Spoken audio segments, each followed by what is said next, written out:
O Clube dos 27 e seu primeiro integrante, o túmulo de Alexandre Lévy no Cemitério da Consolação.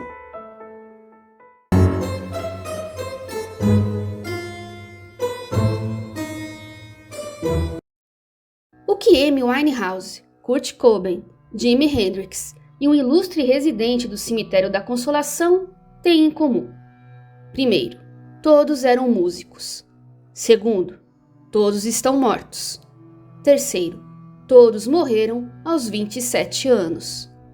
Neste vídeo, vamos conhecer a vida, a morte e o túmulo do primeiro integrante do Clube dos 27, o brasileiro Alexandre Lévy.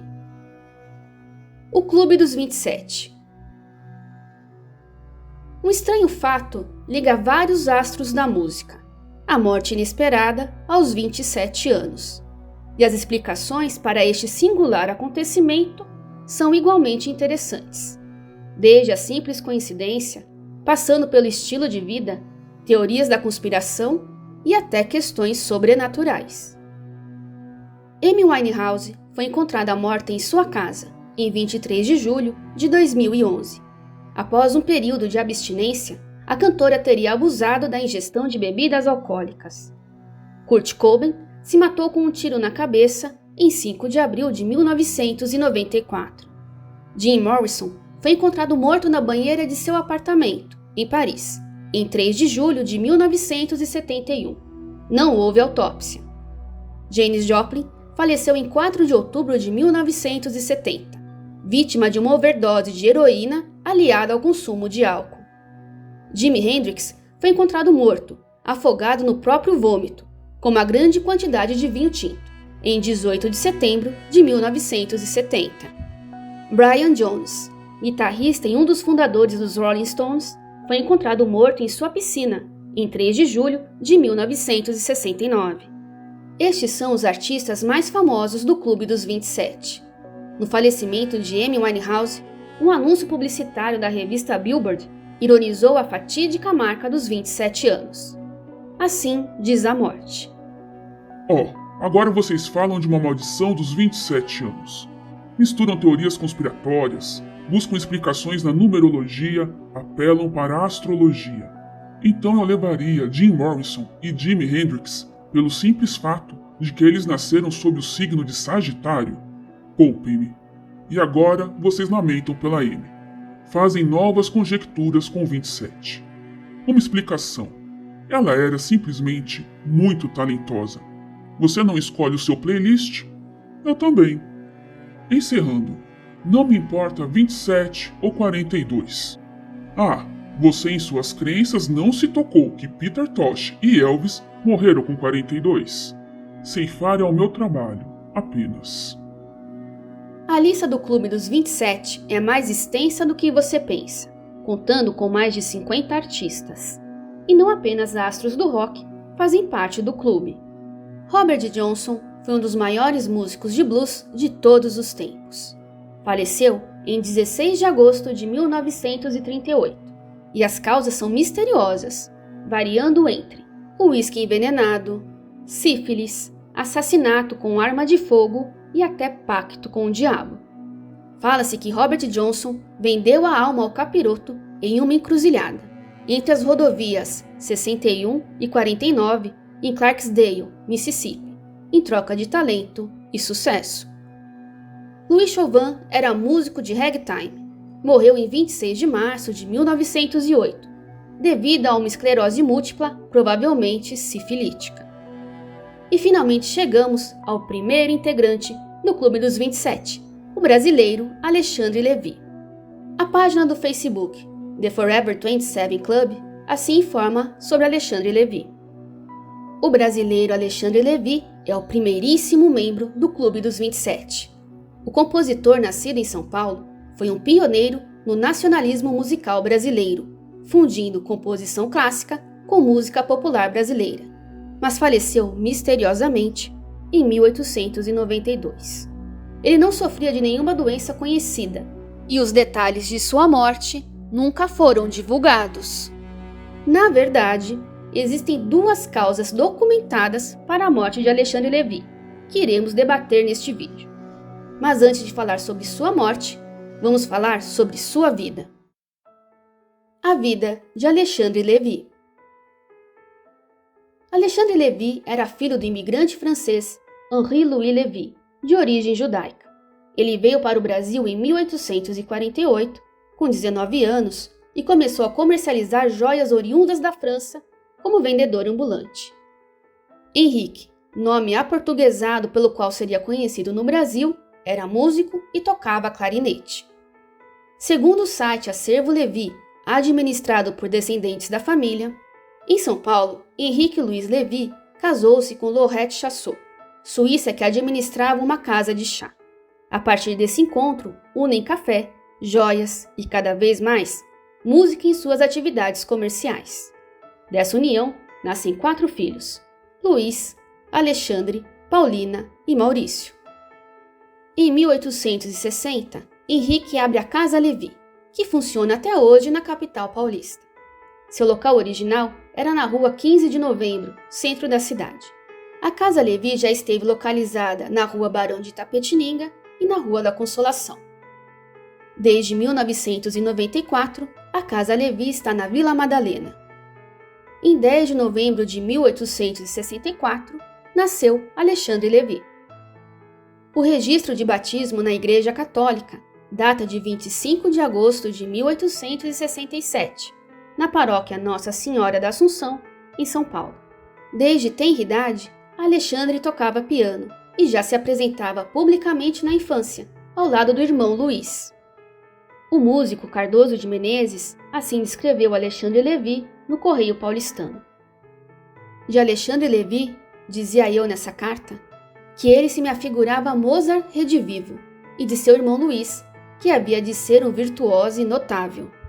Havia em Alexandre Lévy, desde essa época, em que apenas começava a desabrochar o seu talento musical, o acentuado cunho do artista filósofo e sonhador, o traço denunciante de um espírito refletido e apaixonado pelos problemas da matemática musical.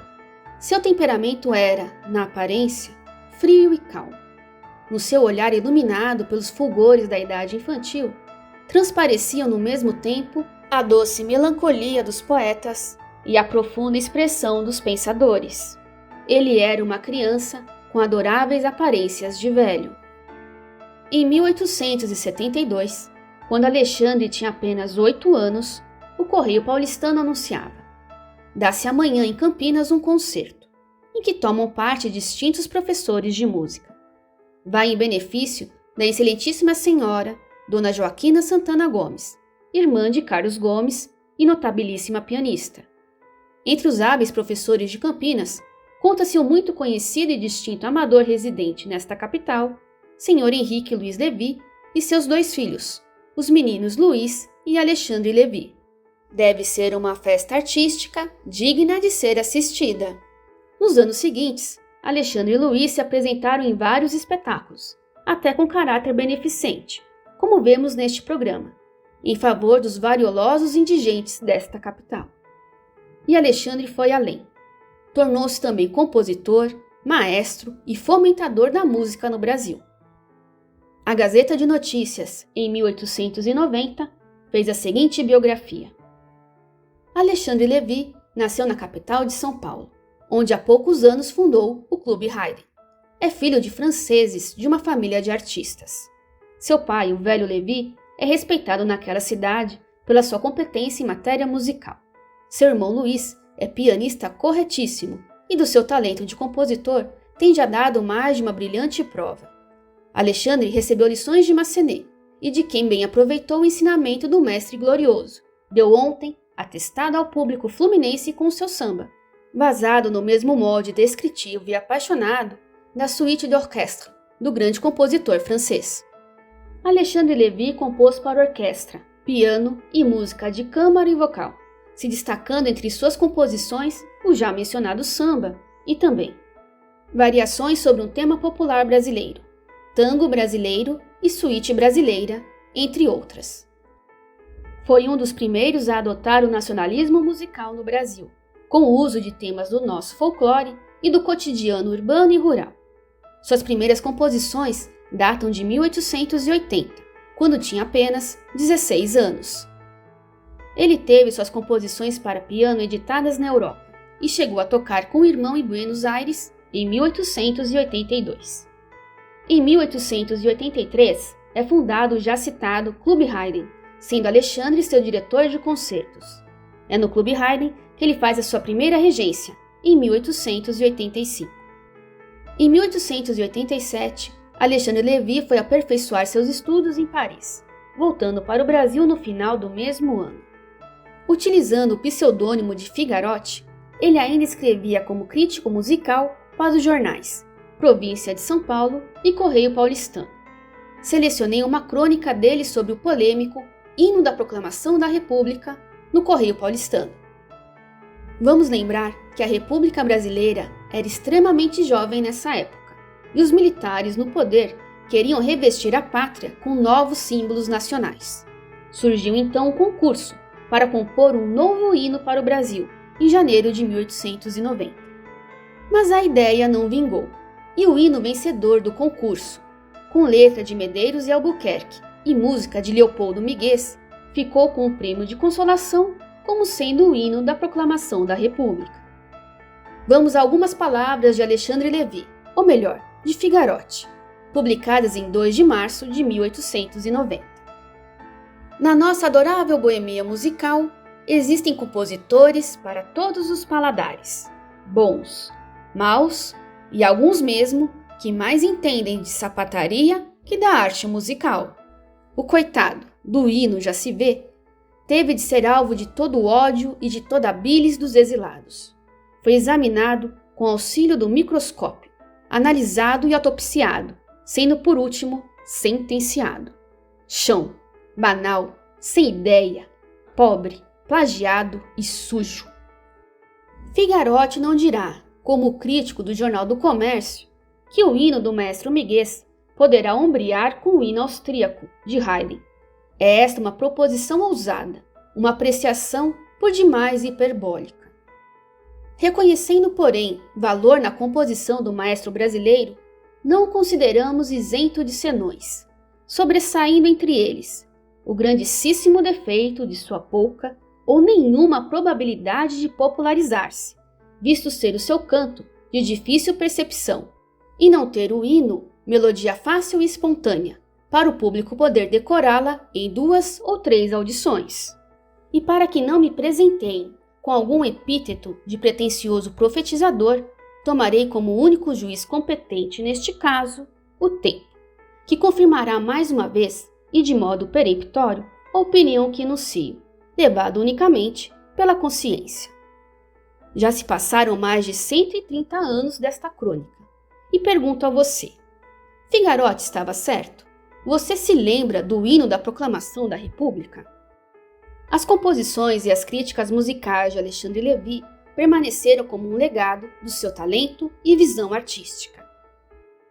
Como reconhecimento póstumo, Alexandre Levy é patrono da cadeira 29 da Academia Brasileira de Música, fundada em 1945 por Heitor Villa-Lobos.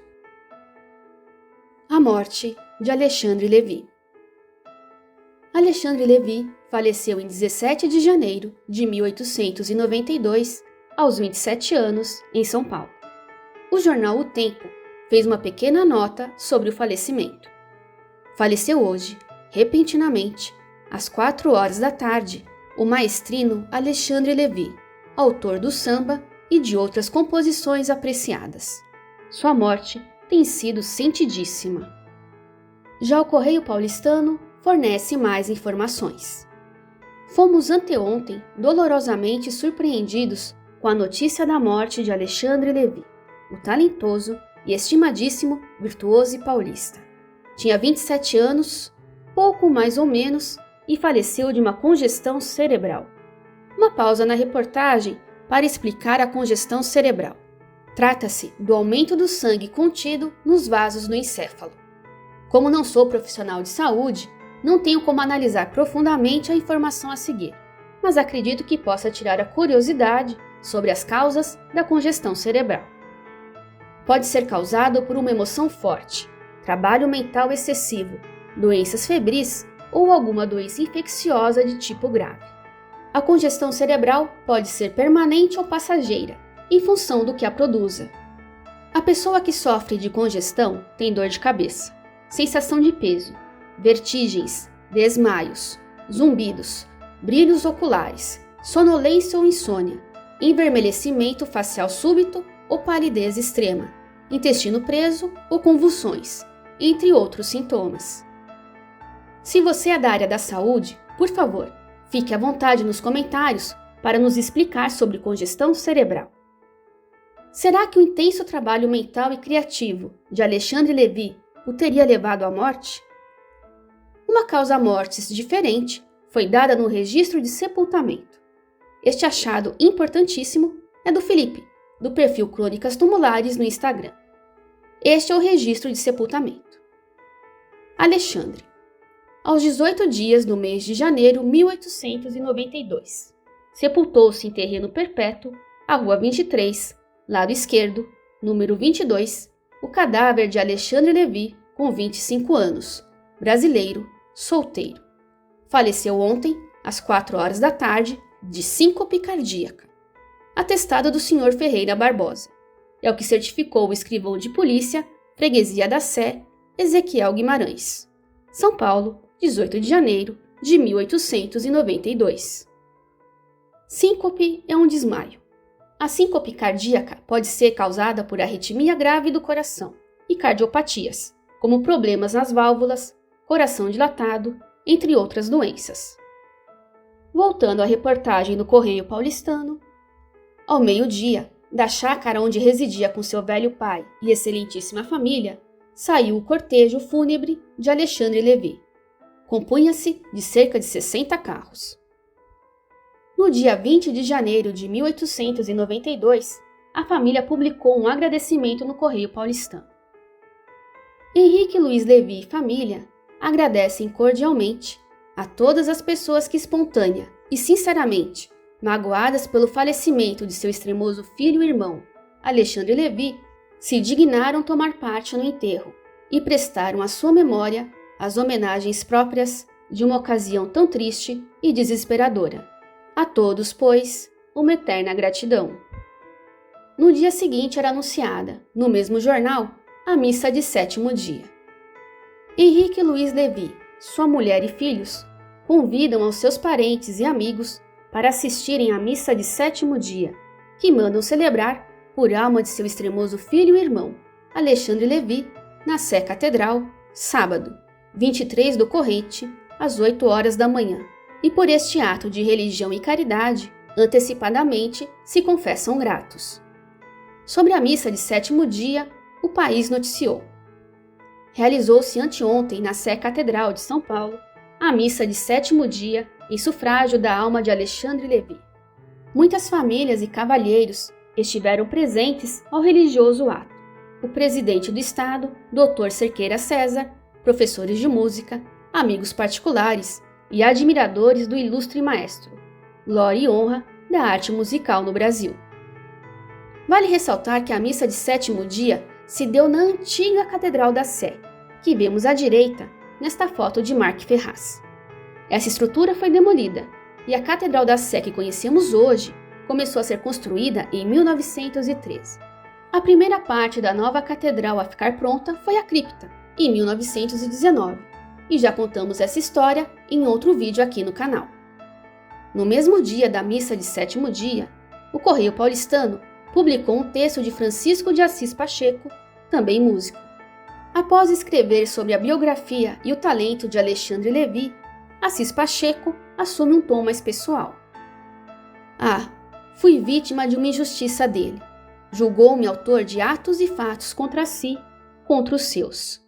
Nunca me defendi dessa intriga anônima, porque eu estava bem alto, na altura inacessível da minha consciência honesta, para descer, fosse aonde fosse, a provar a minha cabal inculpabilidade. Mas diante do seu cadáver, que me sacode na alma, uma das comoções mais profundas da minha vida, não me será de humilde nem de vencido o declarar hoje que Alexandre Lévy fora gravemente injusto para comigo, um dos seus mais leais, mais sinceros companheiros de amizade. Eu senti a almejada esperança de, em um dia, justificados nós ambos, poder possuí-lo dentro do meu abraço, como possuo agora e sempre, para ser visto pelo triste olhar de minha memória, dentro do crisol transparente e cristalino de uma querida e pungentíssima saudade. O túmulo de Alexandre Lévy. 6 meses após a morte de Alexandre Lévy, o jornal O Tempo noticiou, em 30 de julho de 1892. O Diário Popular abriu uma subscrição para mandar esculturar ou fundir o busto de Alexandre Lévy, maestro paulista falecido há 6 meses, para ser depositado em seu túmulo. Optou-se pela escultura, e este é o túmulo de Alexandre Lévy no Cemitério da Consolação.